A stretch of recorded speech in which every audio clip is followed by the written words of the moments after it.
देखिए बाबू, आपको इतना पता होगा कि नेपाल जो है वो इंडिया के ऊपर में, ये वाला जो कंट्री है ये नेपाल है। हम इसको कलर दूसरा लेके बनाते हैं ताकि रेड कलर से आपको समझ में आए। ये जो है ये नेपाल है। नेपाल एक लैंडलॉक कंट्री है। लैंडलॉक उसे कहते हैं जो चारों ओर से भूमि से घिरा हो, और ये एक बफर देश है। बफर देश उसे कहते हैं जो दो बड़े देशों के बीच का एक छोटा देश होता है, बफर देश। तो जब नेपाल में ये नेपाल पहले बहुत ही शक्तिशाली हो गया था। मुगलों के पतन के बाद नेपाल के गोरखा शासक बहुत ही योद्धा थे, वो लोग बहुत ही वीर हो गए थे। उन लोगों ने ये नेपाल की ये जो सीमा है इससे आगे निकल गए। ये क्या किए, नेपाल में इसके अलावे ये लोग सिक्किम को भी ये लोग कब्जा कर लिए। ये वाला एरिया सिक्किम है, सिक्किम को कब्जा कर लिए। सिक्किम के साथ साथ नीचे का ये तराई एरिया है, ये जो तराई एरिया है ये अवध का था, तो नेपाल के शासकों ने अवध का एरिया भी कब्जा कर लिया। फिर ये आगे बढ़ के ये कुमायूं, उत्तराखंड का इधर का एरिया है कुमायूं, कुमायूं को कब्जा कर लिया। इधर गढ़वाल को कब्जा कर लिया। कुमायूं और गढ़वाल को मिला देते हैं तो उत्तराखंड हो जाता है। इन दोनों को कब्जा कर लिया। और यहाँ थी सतलज नदी, सतलज नदी, और ये थी तीस्ता नदी। तो नेपाल की जो सीमा बन गई वो सतलज नदी से लेकर कहाँ तक हो गई, ये तीस्ता नदी तक हो गई। ये यहाँ टी लिख देते हैं, तीस्ता, एस फॉर सतलज। सतलज से तीस्ता नदी के बीच में इनकी क्या हो गई, सीमा बन गई। इतना लंबा इनका क्षेत्र हो गया। इन बढ़ते साम्राज्य को देखते हुए ब्रिटिशर्स, उस समय तो हम लोग स्वतंत्र थे नहीं, इंग्लैंड का कब्जा था हमारे ऊपर, तो जो ब्रिटिशर्स थे सब इंग्लैंड वाले, उन्होंने इसके साथ युद्ध कर दिया। उस युद्ध को कहते हैं एंग्लो नेपाल वार, आंग्ल नेपाल युद्ध। यह युद्ध चला 1814 से लेकर 1816 के बीच में। इस युद्ध में गोरखा बहुत वीरता से लड़े, लेकिन अंग्रेजों का हथियार अच्छा था, उनकी स्ट्रेटजी अच्छी थी। अंततः अंग्रेजों की जीत हो गई और 1816 में एक संधि साइन हुआ। उस संधि यानी समझौते का नाम था सुगौली की संधि। अब आपसे क्वेश्चन ये पूछ सकता है कि सुगौली की संधि कब साइन हुई थी, तो देखिए सुगौली की संधि साइन हुई थी 1815 में, याद रखिएगा। और वो इम्प्लीमेंट यानी कब उसको अमल में लाया गया, कब से वो लागू हो गया, तो वो 1816 से। तो आप 1816 ही याद रखिएगा क्योंकि उसी दिन से वो लागू हुआ था। एक क्वेश्चन और पूछता है कि सुगौली कहाँ पे है, तो सुगौली बिहार के चंपारण में है। यहीं पे समझौता हुआ था गोरखा और अंग्रेजों के बीच में। इस समझौते के तहत कुछ बातें कही गई थी, उसको समझिए।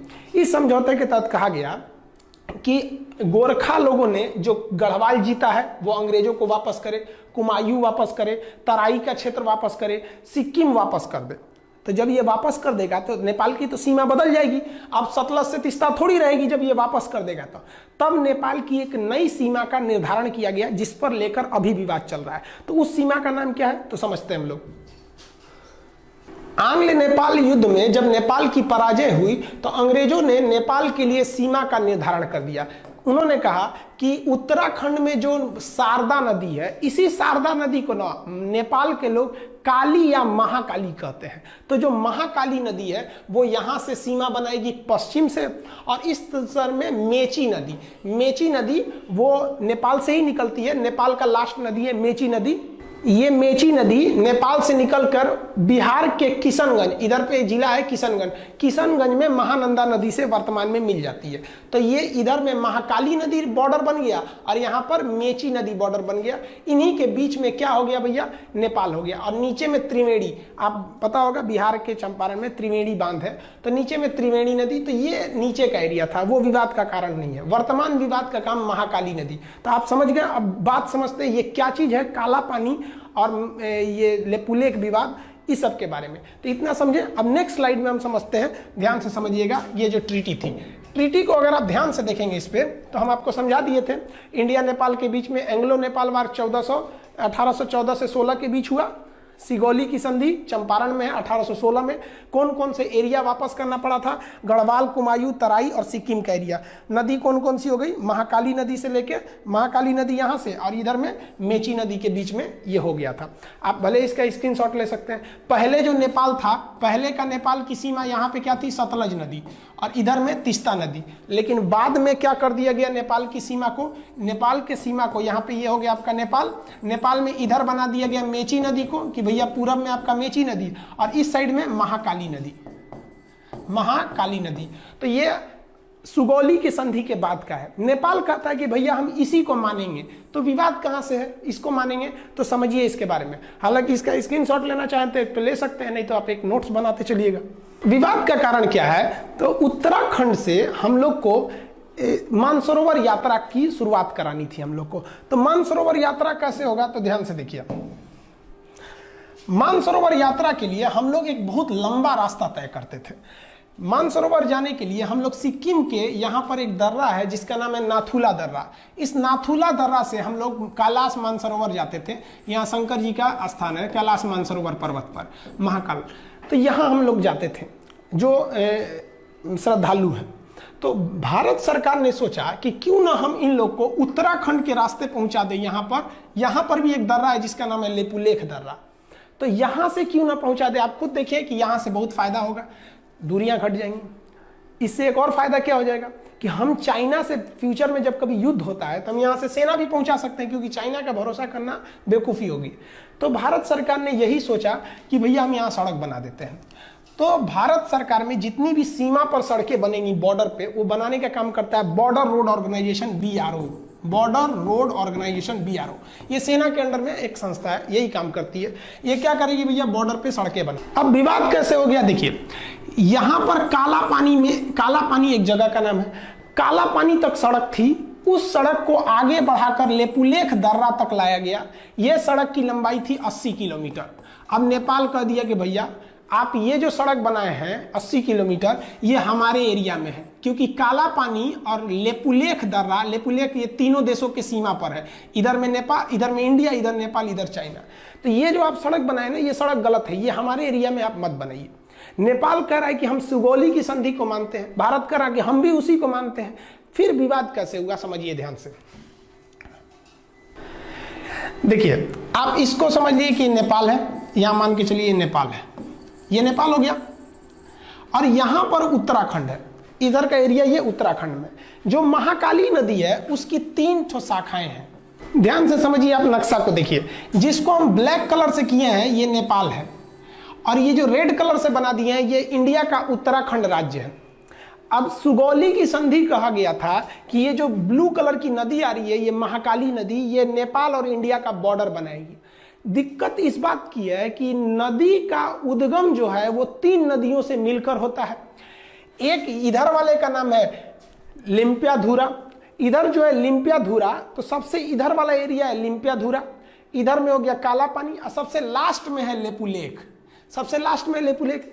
इंडिया कहता है कि जो महाकाली नदी शुरू हो रही है वो लेपुलेख से शुरू हो रही है। कहां से शुरू हो रही है, लेपुलेख से। इसलिए लेपुलेख से जब ये शुरू हो रही है तो इधर का पूरा एरिया मेरा हो गया। नेपाल क्या कह रहा है ससुरा कि जो महाकाली नदी शुरू होती है वो लेपुलेख से नहीं शुरू होती है। नेपाल कहता है कि यह लिम्पियाधुरा से शुरू होती है। लिम्पियाधुरा से जब शुरू होती है तो ये बॉर्डर होना चाहिए। यानी सारा का सारा झमेला ये इसी एरिया के लिए, ये हल्का सा जो एरिया इसको हम दूसरे किसी कलर से कर देते हैं, ये एरिया से विवाद है। सारा विवाद इसी एरिया को लेकर हो रहा है। अब आपको बता दें कि ये जो एरिया है, इस एरिया पर पहले से कब्जा इंडिया का है। ये जो ट्राई जंक्शन है तीनों का एरिया, इस पर अधिकार पहले से इंडिया का है। तो नेपाल कह रहा है कि भैया मेरा है, आप खाली करिए। नेपाल को ये गर्मी कहाँ से है भैया, इतना जुनून जो कभी हमसे आंख मिला नहीं सकता था, आज इतना बढ़ के बोलने लगा। समझिए इसके बारे में। तो ये समझ गए, बॉर्डर रोड ऑर्गेनाइजेशन ने एक न्यू सड़क बनाई थी, कहां से, काला पानी से लेपुलेख तक 80 किलोमीटर। किस लिए, मानसरोवर यात्रा पर जाने के लिए। अब नेपाल ने एक नया नक्शा लगा दिया। नेपाल ने अपने नए नक्शा में लिम्पियाधुरा को, काला पानी और लेपुलेख, यानी ये पूरे एरिया को अपने नक्शा में दिखा दिया कि भैया ये पूरा एरिया नेपाल का है। इसने अपने नक्शा में दिखा दिया। इंडिया ने कहा भैया हम ये नक्शा को नहीं मानते, ये नक्शा गलत है। वो कहता कि नहीं आप मानिए, क्यों नहीं, ये सुगौली की संधि 1816 की बात है। तो आप समझ रहे हैं ना, वो उद्गम से एक झमेला है कि कहाँ से माना जाता है यहाँ पर। अब थोड़ा समझिए नेपाल ऐसा क्यों कर रहा है।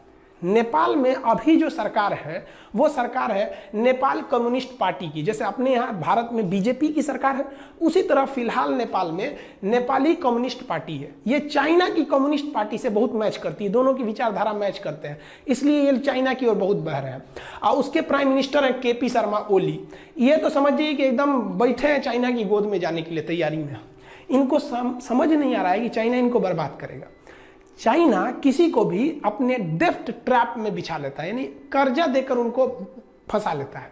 इतना ना कर्जा दे देता है औकात से ज्यादा कि ये कर्जा चुका नहीं पाते हैं। उसके बाद कहता है कि मेरा कर्जा लाइए, तो ये कुछ कर नहीं पाते, कहते नहीं है, तो चाइना कहता है तब मेरी बात मानिए। यही चाइना करना चाहता है किनके साथ, नेपाल के साथ। इनको शर्म नहीं आ रही, समझ में भी नहीं आ रहा है और शर्म भी नहीं आ रही है। कैसे नेपाल चाइना के कहने पर ये सारा विवाद खड़ा किया है। और हद तब हो गया जब कल नेपाल के prime minister KP Sharma Oli ने क्या कहा, India spread corona virus in Nepal, यानी भारत के लोग नेपाल में कोरोना वायरस फैला रहे हैं। सोचिए, भारत के लोग फैला रहे हैं, हद हो गया भाई। हिंदुस्तान ने नेपाल को 2 लाख टैबलेट दिया था हाइड्रोक्सीक्लोरोक्विन का, 2 लाख टैबलेट दिया था नेपाल को पैरासीटामोल का, और वो भी उससे पैसे नहीं लिया था, गिफ्ट में दे दिया था कि भैया आप हमारे पड़ोसी हैं। और अमेरिका को हम लोगों ने पैसे में बेचा था। उस गिफ्ट का नतीजा ये है कि हम लोग कोरोना वायरस फैला रहे हैं। और क्या बोला ये केपी शर्मा ओली ने कि Indian corona is more lethal. Lethal मतलब होता है खतरनाक, मतलब इंडिया का जो कोरोना वायरस है वो अमेरिका, इटली और चाइना के वुहान वाले कोरोना से ज्यादा खतरनाक है। हद है भैया आपका। ये है केपी शर्मा ओली, इनको समझ में नहीं आ रहा है। तो आप ये समझे ना कि लिम्पियाधुरा का मेन विवाद क्या है। लिम्पियाधुरा उत्तराखंड के पिथौरागढ़ जिला में आता है, यह समझ में आ गया आपको। अब आगे समझाते हैं और क्या चीज है। इसका स्क्रीनशॉट लेना चाहे तो ले सकते हैं।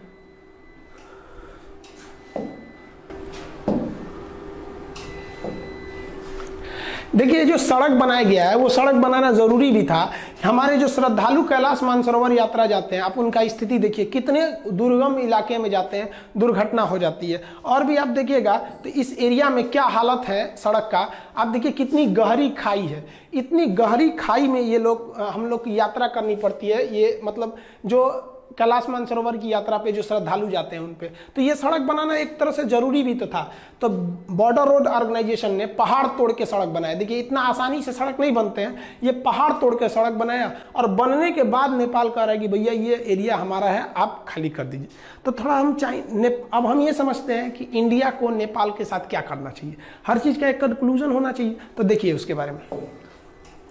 देखिए, पहला तो इस मुद्दे को हमें नॉर्मली डेलीगेट बेसिस पे कूटनीतिक तौर पे सुलझा लेना चाहिए। कूटनीतिक मतलब होता है बातचीत करके अधिकारियों के द्वारा इस मामले को सुलझा लेना चाहिए।